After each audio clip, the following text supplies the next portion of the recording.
These videos only happen because of the support and help from our sponsors. Support the companies that support us.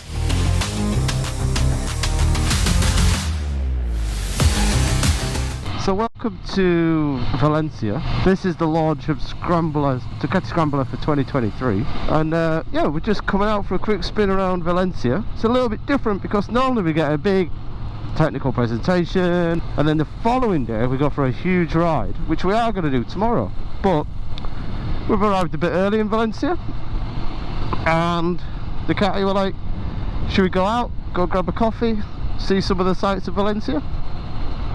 Yeah, why not?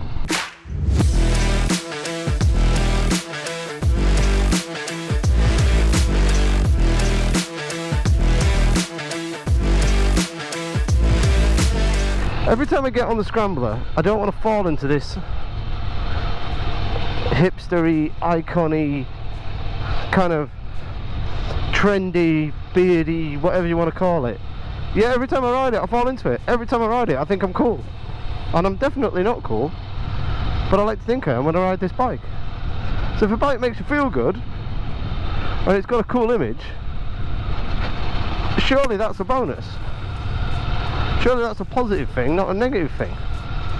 Even if you don't want to get involved with the hipsteriness, it's still a cool bike.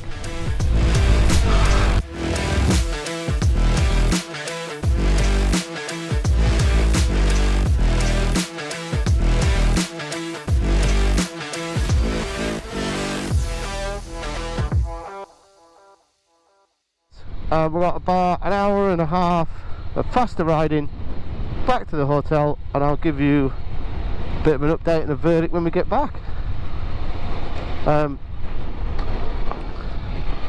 Yeah, this is not the worst day I've had.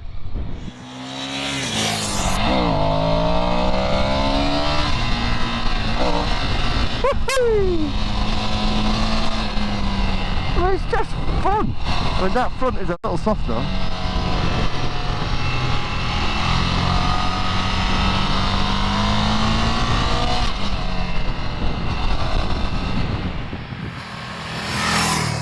Now I know what you're thinking. You're thinking, that pretty much looks like the bike from 2015. And to be honest, when I first saw it, I saw the similarities too. I first rode the 2015 Scrambler in Palm Springs in California and fell in love with the bike. I almost didn't want to fall in love with the bike because we were forced to be this kind of hipstery, kind of cool riders, and I didn't want to, but I came away from it loving it. I loved it so much I recommended the bike to a few mates who bought it. They were new to motorcycling, they bought Scramblers, and I'd see them daily around the village on their bikes, and they loved it. And every Scrambler I've ridden, I've really enjoyed. It's just a simplistic, easy to ride bike. And for 2023, Ducati have kept that. They've not changed the looks, they've kept the Scrambler DNA, they've kept that image, but they've just improved it in areas it needed a little few tweaks. So for example, we've got the new TFT clocks.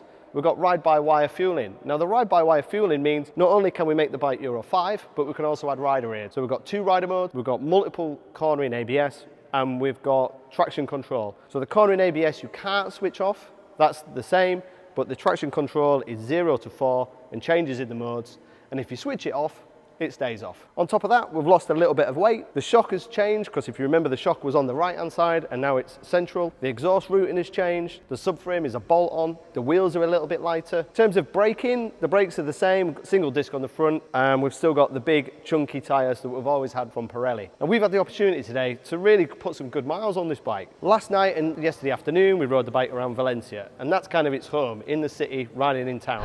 So this is where the Scrambler feels at home, whizzing through fashionable city streets in Europe. And there's quite a bit of heat off the back cylinder, but it's 30, well, it's just dropped to 31 degrees, it was 32. Is it ever going to be 32 degrees in London? Probably not. But if you ride any air-cooled bike in 32 degrees, it's going to be hot. The other slight negativity was it didn't have a quick shifter. This is the standard model, so there's no quick shifter as standard. Personally, I would have thought for just under £10,000, I'd have wanted a quick shifter. But then again, the last Ducati I rode was a £27,000 Multistrada Rally, which did have a quick shifter, and this is under 10 grand. See where I'm going with that? But in town, yesterday evening, riding around Valencia, it does what it's supposed to do. It's light, it's easily handling, it's perfect fueling, it's manageable, it's got a low seat, really tight turning circle, you can carve up traffic, and when you park up the lights, even I look reasonable. This is a cool looking bike. And everywhere we've gone, everybody's looking. I mean, I have got like 10 Ducati Scramblers behind me, so it is quite, yeah, it gets a lot of attention. We're green, mate, let's go. But yeah, it's a good looking bike. Then today we've had the opportunity to ride up in the hills, put some more miles on the bike, really open it up and enjoy it. And that's what's great about this bike. It's just as home out on the country roads as it is in the city. The off-road looking Pirellis they look like kind of race wets from 20 years ago, but they do grip and they do offer great feedback. The handling, as you'd expect, is for entry-level riders or new riders. So the handling is soft and easy. That's what you'd expect. The braking is the same.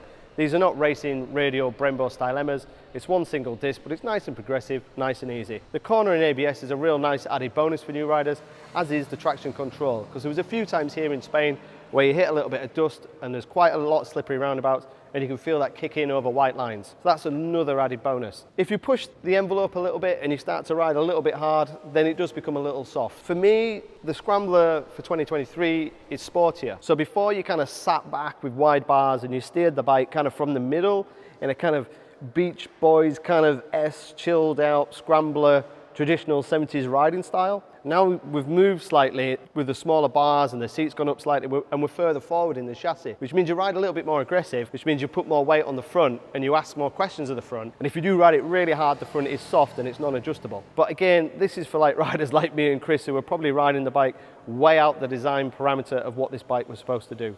When the bike was launched, it was a massive success for Ducati because it's sold by the bucket load. For many years, this was Ducati's best-selling model. The only downside for Ducati when we come to 2023 is the price, because it's just under £10,000.